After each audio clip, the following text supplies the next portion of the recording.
हैं जो बहुत समय से इंतज़ार कर रहे हैं कि जो परीक्षा आने वाली है उससे संबंधित सिलेबस क्या है और हमारी क्लास क्या रहेंगी। अगले महीने आपका एग्ज़ाम हो सकता है। एग्ज़ाम की जो डेट है 22 से 7-8 मई के बीच में है, तो इसको 100% मान के रखो कि हमारी परीक्षा इसी में होगी। अब पिछली बार 26 तारीख को हुई, तो इसका मतलब ये नहीं कि आपका 26 अप्रैल को ही होगा, आपका एग्ज़ाम आगे पीछे भी हो सकता है।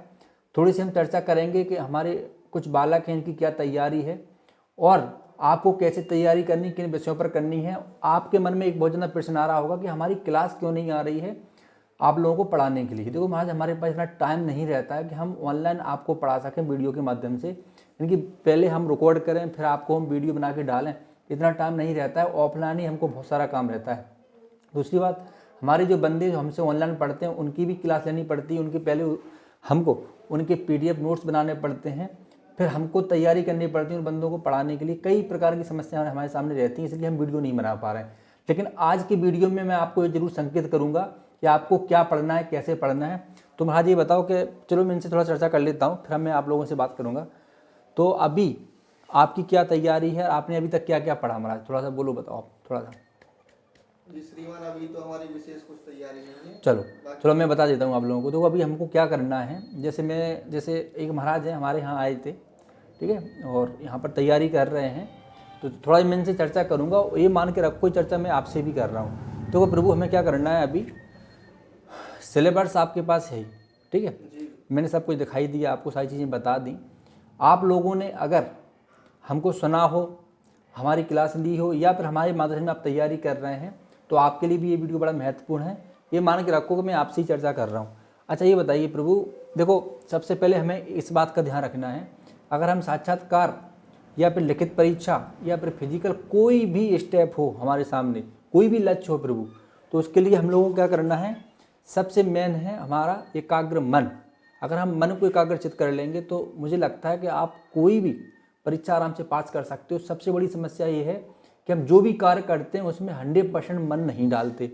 अच्छा, अभी कई बंदे बोल रहे हैं गुरुजी हमारा साक्षात्कार बिगड़ गया, कई ऐसा भी बोल रहे हैं। अब ऐसा क्यों बोल रहे हैं, क्योंकि उन्होंने महाराज कुछ तेज के साथ कार्य नहीं किया, उस चीज़ को अपनी पढ़ाई में शामिल नहीं किया, वो त्याग नहीं किया जो वास्तव में करना चाहिए था। हमको बस खाली एक त्यौहार मिल जाए, पर्व मिल जाए परीक्षा का, और हम बस परीक्षा यानी कि फॉर्म डाल आएंगे, इसके बाद बस फिर तिथि पूछते रहेंगे कब एग्जाम है, कब साक्षात्कार है, कब फिजिकल है, लेकिन जो कार्य हमें उस समय करना चाहिए हम वो नहीं करते, हम जानकारी एकत्रित करने में लगे रहते हैं। समझ रहे हो महाराज, सबसे बड़ी समस्या ये है हम लोगों के सामने, ध्यान रखना। तो कहने का तात्पर्य हमारा ये है कि जैसे अगले महीने एग्जाम है, तो आज हम क्या करें और अभी से हम क्या करें जिससे सिलेबस हमारा पूर्ण हो जाए। अगर आप बुंदेलखंड, अच्छा हमसे जुड़े तो हम क्या करते हैं वो सुन लो। जैसे जो बंदे हमसे क्लास लेते हैं तो उनके लिए हम क्या करते हैं, प्रैक्टिस सेट डालते हैं ग्रुप में। जैसे हमने प्रैक्टिस सेट डाला और मान लो मैंने आपको एक दिन में 50% दी कि पंडित जी इनको हल करना है, पहले आपको नोट्स वगैरह दे देते हैं पहले ही। इसके बाद अब आपने उसको हल किया, हल करने के बाद फिर आपने ग्रुप में डाला, और दूसरे दिन जब मैं क्लास में आता हूँ तो मैं 50 प्रश्नों पर चर्चा करता हूँ, 50% पर। ऐसे होती है पढ़ाई हमारी। अब आपका क्या तरीका है वो हमें नहीं पता महाराज, ठीक है। उससे क्या होगा कि जब हम ऐसे 4 ऑप्शन हैं, एक प्रश्न में 4 ऑप्शन रहते हैं महाराज, तो 4 ऑप्शन का मतलब है कि अगर मैंने 50 प्रश्नों पर चर्चा करी और उसमें 4 ऑप्शन हैं उत्तर के रूप में, तो ये मान लो कि 200 प्रश्नों पर हमने चर्चा करी, हर एक प्रश्न पर चर्चा करते हैं, इसका संबंध कहाँ से आता है, ठीक है। अब कहने का मतलब ये कि हमको एक तो प्रैक्टिस सेट लगाना है, समय कम है हम लोगों के पास, तो प्रैक्टिस सेट महाराज हमको लगाना है, जितना लगा सकते हो। कितने नंबर आए, टाइम भी उसमें मैनेज करो अपना। दूसरी बात, जो पिछले पेपर आए अभी तक उनको जरूर रिवीजन करना। अगर पिछले पेपर नहीं है तो सामान्य ज्ञान की जो बुक हमने निकाली है महाराज, उसमें पिछले प्रश्न उसमें आपको मिल जाएंगे, इनकी मॉडल प्रश्न के रूप में उसमें दिए हैं। पिछली बार जो एग्जाम आया था महाराज, उस एग्जाम का ऐसा आया था कि पिछली बार की प्रश्न बहुत सारे रख दिए थे, तो कई बंदों को उसका भी लाभ मिल गया था जिन्होंने पिछला पेपर देखा था, ठीक है। तो ये मैं बात कर रहा हूँ धर्मशास्त्र और सामान्य ज्ञान की।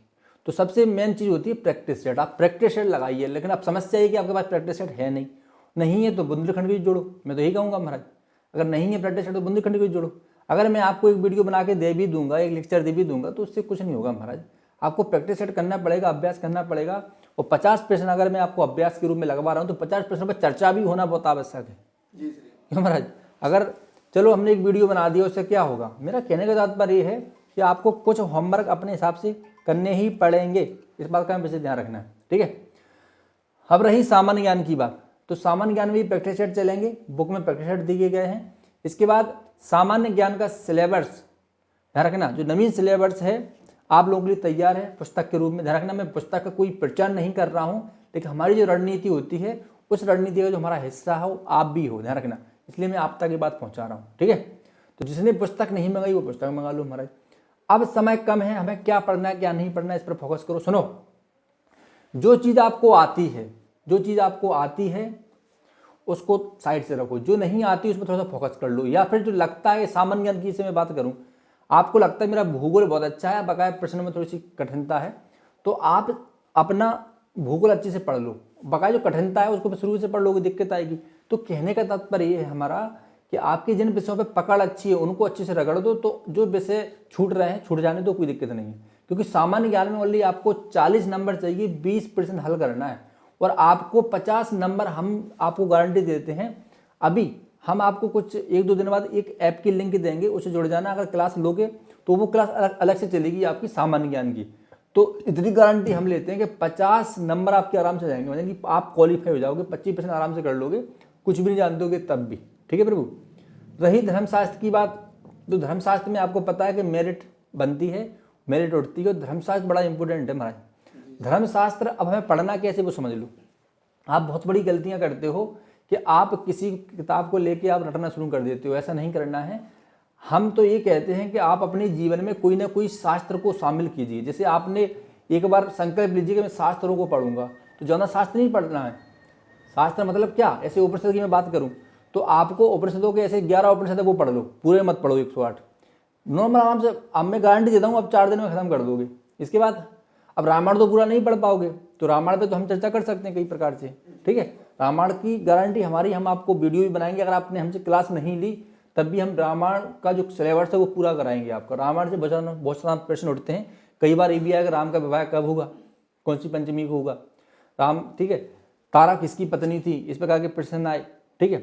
राम के कितने गुण हैं, राम के गुणों का वर्णन किसने किया, नारद जी ने किसको राम के गुण बताए भैया, वाल्मीकि जी को बताया, किसको बताया, कितने गुण हैं, तो राम जी के 16 गुण हैं। अच्छा 16 गुण कौन कौन से हैं, परशुराम जी के कितने गुण हैं। तो कहने का तात्पर्य है कि अब इन विषयों पर आप चर्चा नहीं करोगे, आप खाली रामायण की थोड़ी बहुत जानकारी आपको होगी बेसिकली। चलो हम रामायण की चर्चा कर लेते हैं थोड़ी सी। जैसे अगर मैं आपसे पूछूं कि बताओ कि रामायण में कितने सर्ग हैं, तो अब वहाँ जब भ्रम में पड़ जाओगे, क्योंकि 3 किताबें मार्केट से लोगे, तीनों किताब में अलग सर्ग दिए हैं, 545, 645, 500। तो वाल्मीकि रामायण के अनुसार 500 सर्ग हैं, लेकिन किताबों में तो और कुछ मिलते हैं, क्यों महाराज। 24,000 श्लोक हैं, 7 कांड हैं, और 7 कांडों में विविध चर्चा है, विभिन्न चरित्र का वर्णन है भगवान का। सबसे पहले तो ये है कि रामायण का अर्थ क्या है, बंदों को ये नहीं पता कि रामायण का आखिर अर्थ क्या होता है। रामायण, ठीक है, और संस्कृत में बोलेंगे रामा प्लस अयणम, कहने का तात्पर्य है हमारा। अब इसमें राम के चरित्र का वर्णन है, कहने का मतलब इसके 2 अर्थ निकलते हैं। एक अर्थ क्या निकलता है, एक तो राम का घर, ठीक है, और दूसरा अर्थ निकलता है कि भगवान राम के जीवन की गाथा, यानी कि भगवान का जो चरित्र हुआ है वो हमें जानकारी प्राप्त हुई रामायण से हमारे, ठीक है। 2 प्रकार के अर्थ निकलते हैं इसे रामायण से। तो रामायण की अगर हम चर्चा करें तो रामायण का सिलेबस में पूरे कैसे पूरा करना है, तो पहले मुख्य विषय को पकड़ो। आप ऐसे पकड़ो कि आखिर रामायण है क्या, खंड काव्य के महाकाव्य है, इस पर चर्चा करना है, ठीक है। तो रामायण आपको पता है कि महाकाव्य है। अच्छा महाकाव्य किस में है, तो संस्कृत में महाकाव्य है। रामायण को हम लोग आदि काव्य, फोन मत बात मत करो, रामायण को हम आदि काव्य भी कहते हैं, ठीक है। तो अच्छा आदि काव्य क्यों कहते हैं, क्योंकि रामायण संस्कृत का पहला ऐसा महाकाव्य है महाराज जो विस्तृत रूप से किसी के चरित्र के बारे में, भगवान श्री राम नायक के रूप में, और इसके बाद बहुत सारी रामायण लिखी गई, लेकिन मुख्य प्रधान जो रामायण है, जो वाल्मीकि कृत ही रामायण है महाराज, इस बात में हमें फोकस करना होगा, ठीक है। तो रामायण में ऐसे सिलेबस, अब इसको कैसे पढ़ोगे, तो ये आपको किसी किताब में नहीं मिलेंगे महाराज। या तो आपने रामायण पढ़ी होगी, या फिर आप हमारे जो वीडियो आएंगे उसको देखते रहना, उसके माध्यम से आपको जानकारी मिल जाएगी, ठीक है। तो रामायण का अर्थ से लेके रामायण के अंतिम कांड तक, उत्तरकांड तक, उत्तरकांड में क्या चर्चा है, तो उत्तरकांड में अगस्त्य मुनि भगवान श्री राम को सबके वंशों का वर्णन बताते हैं, रावण के वंश, बाली का वंश, इसके बाद रावण का छोटा वंश था, रावण का बहुत बड़ा वंश था महाराज, ठीक है। इसके बाद स्वयं भगवान विष्णु की कथा भी बताते हैं उत्तरकांड में कि भगवान विष्णु ने नर के रूप में क्यों अवतार लिया था। तो बहुत सारे प्रश्न है महाराज। भगवान राम का जन्म किस नक्षत्र में हुआ था, बोलो? राम जी का जन्म श्रीमान उसका तो नक्षत्र का तो अब ये ध्यान नहीं आ रहा। पुनर्वसु में हुआ था कि सलीसा नक्षत्र में हुआ था, हैं? ये शायद जहाँ तक पुष्य नक्षत्र में हुआ था। ठीक है। तो और लक्ष्मण जी का? लक्ष्मण जी का आश्लेषा। हाँ, ठीक है। तो श्लेषा, मैंने श्लेषा बोलता हूँ, आप श्लेषा बोल रहे हो उसको, ठीक है। उसके स्वामी कौन है? स्वामी शेषनाग, ठीक है। नाग ही उसके स्वामी है। कहने का तात्पर्य हमारा ये है, इस प्रकार के प्रश्न पूछे जाते हैं हमारा, ठीक है। तो बहुत सारी कथाएं हैं, अब उसमें चर्चा नहीं कर पाएंगे। अब मैं आपको अंतिम रूप से कुछ बात बता देता हूँ। देखो, समय बहुत कम है, प्रैक्टिस हेड लगाओ, कोशिश करो। अब वो समय नहीं आएगा कि आप पूरा शास्त्र पढ़ लोगे या फिर कोई भी ऐसे, मैंने 11 उपनिषदों की बात करूँ तो वो तो नहीं पढ़ पाओगे, लेकिन प्रॉपरली जैसे हम उपनिषदों की चर्चा करें, जैसे कठोपनिषद है, ठीक है, तो उसमें किसकी कथा है, क्या जानकारी प्राप्त होती है। प्रश्नोपनिषद है तो उसमें 6 ऋषियों ने जो वर्णन किया है, ठीक है, उसी कथा में मिल जाती है, ठीक है। इन 11 उपनिषदों का वर्णन कहाँ है, ठीक है, इनका वर्णन कहाँ से हमें प्राप्त होता है, तो उपनिषदों से हमें प्राप्त होता है। दूसरी बात, इस पर टीका टिप्पणी किसने करी? शंकराचार्य जी ने करी, ठीक है। 108 उपनिषदों का जो मूल स्रोत क्या है, कौन कौन से वेद हैं, किस वेद में कितने उपनिषद हैं, तो कहने का बहुत सारी बातें हैं महाराज। घबराना नहीं है, धैर्यपूर्वक आराम से पढ़ो, आराम से पास हो जाओगे। पास सभी हो जाते हैं, लेकिन बात यह है कि जो नंबर खींचेगा वही इंटरव्यू में जाएगा और वही सिलेक्शन भी पाएगा महाराज, ध्यान रखना। वही लक्ष्य को विदीर्ण करेगा महाराज, वही छेदेगा जो वास्तव में मन से पढ़ूंगा। बहुत सारे प्रश्न हैं आप लोगों के, कभी लाइव आके बात करेंगे। दूसरी बात, अब कल से आप लोगों के लिए हम कोशिश कर रहे हैं कुछ कुछ वीडियो छोड़ते जाएं, जिससे आपको संकेत के रूप में आपको समझ में आ गया अगर हमें पढ़ना क्या है, ठीक है। तो जो अगर आप चाहते हो कि आप हमसे पढ़ो तो महाराज उसके लिए फिर आपको हमसे क्लास लेनी पड़ेगी। क्लास कोई महंगी नहीं है महाराज, हम हमेशा के लिए आपको क्लास देते हैं। और उसमें जो बंदे हमसे जुड़े हो गए हैं वो उस भावना को समझते हैं, उसका महत्व समझते हैं कि हमारा पढ़ाने का तरीका और उस पढ़ाने का जो संबंध आपके परीक्षा से कितना महत्वपूर्ण, साक्षात्कार कितना महत्वपूर्ण है। साक्षात्कार जितने प्रश्न इस बार पूछे गए सभी हमने रिकॉर्ड किए हैं। अब मैं ओपन तो नहीं बताऊंगा लाइव आप लोगों को, लेकिन जो बंदे क्लास लेंगे तो उनके लिए साक्षात्कार में संबंधित सारे प्रश्नों पर चर्चा होगी, सारे प्रश्नों के उत्तर भी मिलेंगे आपको हर प्रकार से, ठीक है। तो कहने का तात्पर्य कि बुंदेलखंड एकेडमी भारत की एक ऐसी संस्था है, सर्वश्रेष्ठ संस्था, जो आपके फिजिकल से लेकर साक्षात्कार तक की 100% तैयारी अच्छे से कराती है, जिससे बहुत सारे बंदों का सिलेक्शन भी होता है। इस बार हम आपको कुछ बंदों का इंटरव्यू भी लाएंगे, जो बंदे हमारे पास आएंगे उनका इंटरव्यू लाएंगे और आपको बहुत सारे अनुभव भी प्राप्त होगा कि हमें कैसे तैयारी करनी, क्या नहीं करनी है। 25 तारीख तक आप लोगों का परिणाम है वो आ सकता है साक्षात्कार का। तो लेकिन मैं एक बात और कहूँगा आप लोगों से कि जितने भी जो बंदे हैं जो अभी साक्षात्कार दे के आए हैं वो घर ना बैठें, वो ये ना सोचे कि हमारा इंटरव्यू बिगड़ गया तो हम क्या करें, भाई आप साथ में चल जाए दिमाग खराब हो जाता है, ठीक है। यही तो आप लोगों की कमी है। दूसरी बात, अच्छा चला गया तो जाना हर्षोल्लास में जाना उत्साह नहीं भरना है कि चलो अब तो हो ही गया, कुछ नहीं करना है। अपना कर्म करना नहीं छोड़ना है, कर्म करते रहो बराबर से, और जो समय पर जो फल मिलेगा उसको स्वीकार करेंगे महाराज, जैसा भी फल मिले, ठीक है। तो ये तो होगी ज्ञानी वाली बात। और अज्ञानता वाली बात होगी कि आप किसी एक फल के लिए आपने कर्म किया और फिर उसका इंतजार कर रहे हो, ये मूर्खता है महाराज।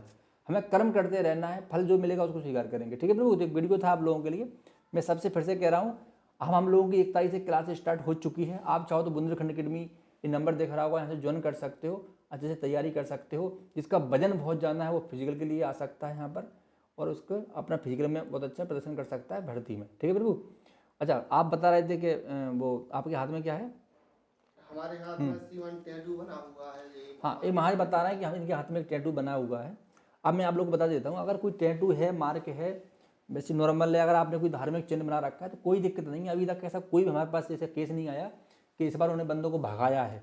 दूसरी बात, एक बंदे को जरूर भगाया था पिछली बार, जिसके हार्ट का दिल का एक चिन्ह बना था, उसको जरूर भगा दिया था, क्योंकि वो विपरीत कार्य हो गया। ध्यान रखना, जिस लक्ष्य के लिए हम जा रहे हैं, जिस उद्देश्य से हम भर्ती हो रहे हैं धर्म के उद्देश्य से, फिर वो दिल का बनाएंगे तो हमारा जो उलू वाला लफड़ा हो जाता है, यानी कि फिर उनकी जो सोच है वो गलत दिशा में चली जाती है कि बंदा यार बनना तो धर्मगुरु चाह रहा है, और लेकिन कर क्या रहा है, इसका निजी जीवन चरित्र कैसा है, थोड़ा सा वो भले आप बहुत अच्छे हो, मुझे पता है, लेकिन उनका मन थोड़ा सा गलत चला जाता है। इसलिए एक बंदे को जरूर बाहर कर दिया था, बकाया किसी बंदे को अभी तक तो नहीं किया। इस बार तो किसी को मेरे पास कोई फ़ोन नहीं आया कि गुरु कि मुझे बाहर किया है किसी भी ऐसे कोई चिन्ह में। तो चिंता मत करो, जिसके पास हाथ में अगर किसी का टैटू बना हुआ है कोई दिक्कत नहीं है हमारा, ठीक है।